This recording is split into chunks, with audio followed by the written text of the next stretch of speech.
Good evening, everyone. Time for another silver update. This is the daily gold chart provided by netdenia.com. You can click on the link below.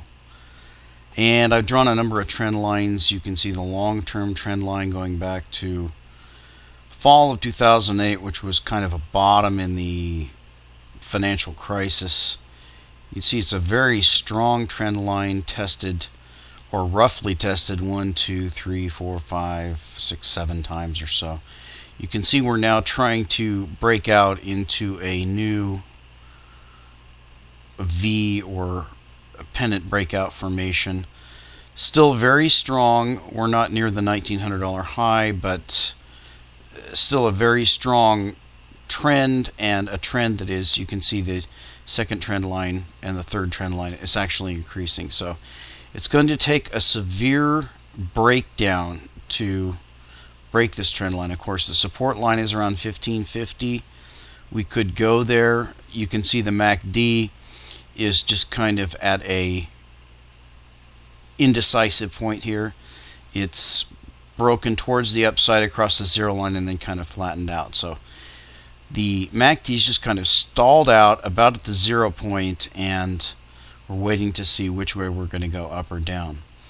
If we do go up and break out past the $1,900 high, then obviously I believe that silver is going to follow.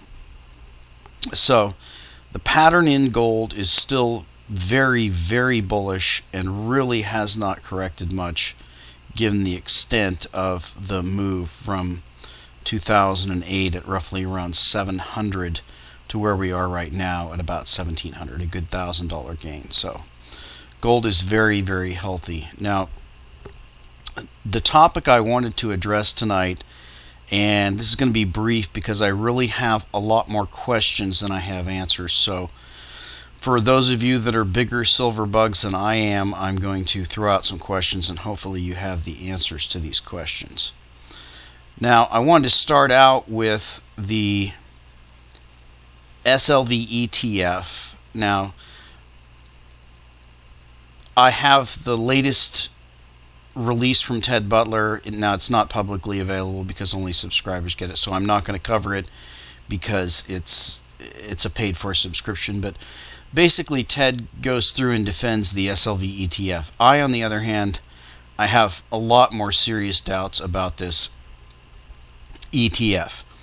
And I wanted to start out with asking a very basic question. Hopefully someone knows the answer to this question, because I don't know the answer to this question.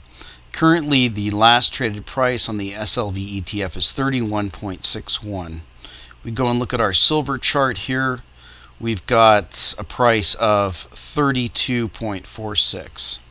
So we can see that the SLV ETF is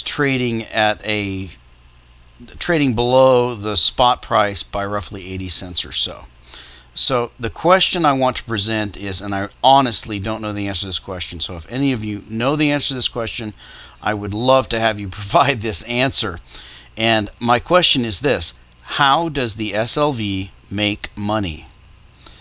Now, we're going to dig in a little bit to what they say they do. We've got the $9.78 billion in assets.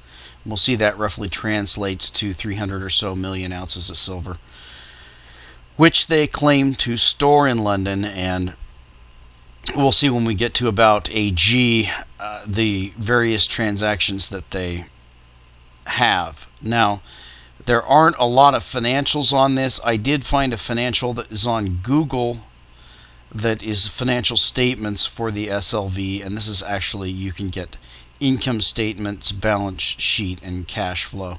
I'm not the best at reading these statements, so for those of you who are, I welcome you to go ahead and look at those and help me understand these statements. But I wanted to start off with planting a little bit of doubt in your mind.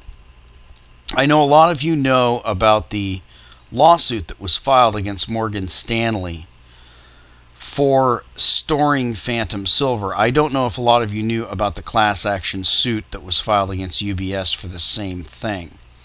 But I'm going to read this article so you'll have an idea of where I'm going with this. And this is a byline from April 2nd, 2011. In 1984, Michigan resident Lauren Ramsey purchased 10 pieces of 100-ounce pure silver bars from the Swiss bank UBS, or its Paine-Webber subsidiary, ever since he had paid $25 per month for storage fees. A few years ago, he tired of paying the storage fees and contacted the bank to arrange delivery. Instead of delivery, Ramsey only got the runaround. When he finally asked to be given the serial numbers on the bars and the location of the vault where they were stored, he was told that the bars did not have serial numbers. Not true. Mr. Ramsey started calling Patrick Heller of Liberty Coin Service for advice on standard industry practices and for ideas on how he could take delivery of those bars.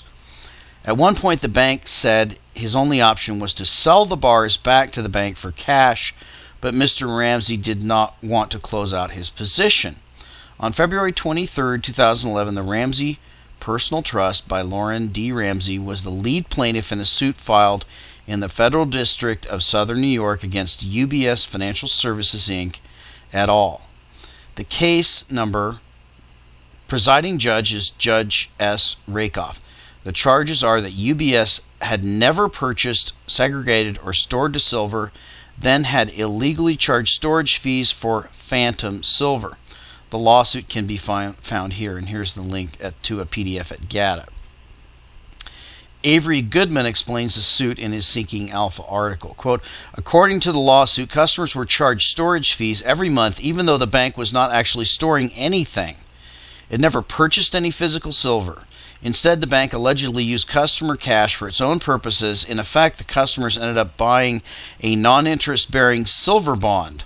Such bonds, based on a premise of repayment in precious metals, were typically issued in the late 19th and early 20th century. Back then, they bore a nice interest rate payable in gold or silver. Today's version of the precious metals bond is unallocated storage, which takes money from investors but pays them nothing at all. A very similar lawsuit was filed in 2007 against Morgan Stanley. In that case, small investors were also claiming that they had been defrauded into participating in unallocated metals storage. The bank defended itself by alleging, among other defenses, that it was simply following standard industry practices. In other words, the amount of information given to customers, the unallocated nature of the scheme, as well as the charging of storage fees for imaginary metal, were standard industry practices. In light of what we now know, maybe they were telling the truth. Morgan Stanley did eventually settle for a multi-million-dollar payout, but it continued to deny liability. UBS has not yet answered. We don't know yet what their response may be. And it goes into the law firm there. So the reason I'm reading you that article is because they are saying that it's standard industry practice to charge storage fees on metal that doesn't exist. Now, what's so interesting about the SLV is that the SLV is not charging storage fees. So this is actually even a more bizarre animal than those in the UBS and Morgan Stanley lawsuits, because we've got a price that trades sub the price of silver, and we've got, and I'm going to get into this next, the costs associated with maintaining this trust. And you would think, well, that's not that much, it's not going to be that much cost. Actually, they're quite substantial, and we'll see this when we go to About AG. But again, the question is, how do they make money on this ETF? Where do they get the money from? Because the people are spending exactly this price to buy the silver. Where is the rake? Where is the cut? Where is the storage cost? So let's jump over to the About AG. And this is kind of a neat site. I don't happen to agree with him about the bar list analysis, but let's go to aboutag.com. I researched this site. It appears to be just a silver site that's maintained by a guy who's interested in silver, and he has some information about, he has an article called Kitco Lies to Customers, and he talks about the lawsuit against Kitco. So he doesn't seem to be a silver shill, but he does seem to be one who comes to the defense of the SLV. And what we have on his site, which is very interesting, is his SLV bar list analysis, and we'll go to that now. Now, it's very up to date. You can see the latest update on here is November 30th. There's actually even nearer updates than that, but let's read his explanation of why he does this, which is going to raise some questions in and of itself.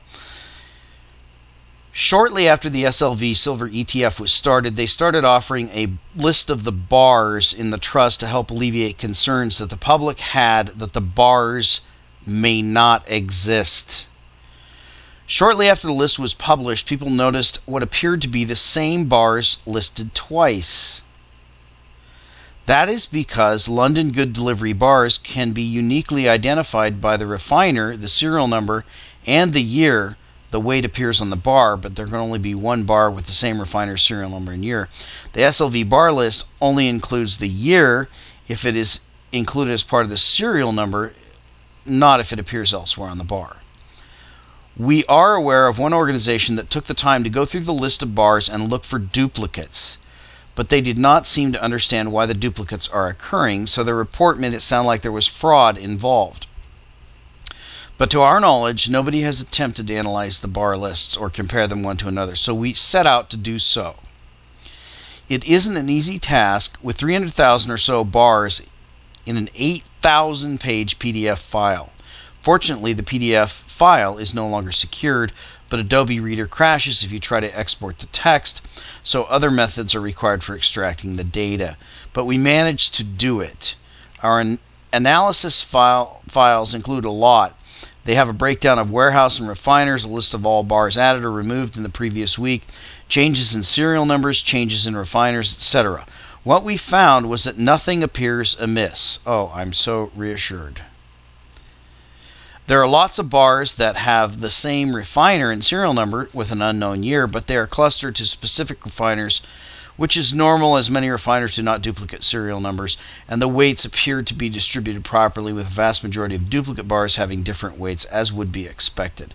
Without further ado, for those that have much free time on their hands, as we do, or who love boring stuff, here's the data. And so he explains the data. Now, we get a breakdown here, actually, of a very, very, very deep analysis of these bar lists, and it occurs once a week. And you can see, if you go to just the general columns here, there's a summary here. Let's go to the last one of November 2011. It says, analysis of the 30th November 2011 bar list in comparison to the previous week's list. 1,848,000 ounces were removed from Brinks London, JPM London, with no bars removed and 65 having serial number changes. The bars removed were Russian state refineries, Poland, etc. So we click on this list, or this report for this week. We'll go deeper into the details of the findings here. And you can see these are the refiners and the bars. And you've got your change, you get your duplicates, you get your change in the bars. And so a lot of data. So this is too much to analyze in one video, but just to throw out the general question. Remember, the first general question is going to be, how does the SLV make money? Now, the next question is going to be, how many people does it take to do this type of work? We're talking about moving bars from one place to another. These are 1,000-ounce bars, and we're told here that just at this report, 1,800,000 ounces were removed. So that's roughly 2,000 bars. We're talking 2,000 physical bars of silver that the serial numbers have to be written down. They have to be hand trucked and moved to the buyers, I suppose, or I'm not really sure how the SLV decreases or increases, or whether they took delivery, or what this represents. So that's another open question. But it appears to be a lot of physical work and a lot of accounting to be done, not to mention the accounting that this person is doing on his site. I'm not sure how he's being paid, but there's a lot of work being done here. And again, the question comes up is, how are they making a profit? How do you make a profit by storing silver for free and charging people less than the price of silver? So that's really the big question of the day, and I don't know the answer to that question. I would love to have any of the defenders of the SLV, including Ted Butler, come out and explain to me how this SLV ETF makes money and it affords to pay all these people to move these bars in and out of these vaults. And the last question that Jason Hommel brought up is, if it is in question whether these bars really exist, wouldn't it be a lot easier, since we know that the atomic weight on gold and silver, we're looking at an atomic weight on gold at roughly twice the price, or twice the size of silver, so, or actually half. So the atomic weight of silver is twice that, space-wise. So, well, I'm getting confused. Let me explain. If you have a cube that's 15 by 15 by 15 in gold, that weighs a metric ton of gold.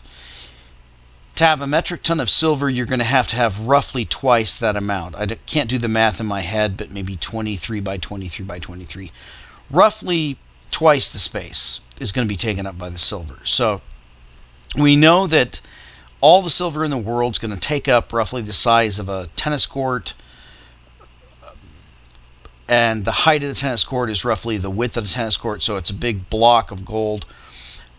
The amount of silver outstanding in the world is smaller than that, but we'll just say it's the same, so it's going to take up twice the space, so you're going to have 2 tennis courts worth. So you're looking at 300 million ounces, we're told, of silver, which is a very small fraction of the 10 billion ounces of gold that supposedly exists. So we're really talking about a very small space here. It's really just a small warehouse where they come in and roll out these hand trucks and roll in these things. So the question that Jason Hommel asked is, why don't they just go in with a video camera and film that vault? It would only take about 15 minutes to pretty much show all of the bars and all, or most, not all, but most of the serial numbers on those bars. Why hasn't the SLV Silver Trust gone in and just filmed their vault and put people at ease with their concerns about there being physical silver? Now, I personally, I do not believe that there's anywhere near the amount of physical silver that is claimed. I do not believe there is $9.78 billion worth of silver in this ETF. The 300-something million ounces. I believe it is a small fraction of that, and I believe that they're doing what they've always done, which is fractional reserve banking. They're doing it with silver. It's fractional reserve silver.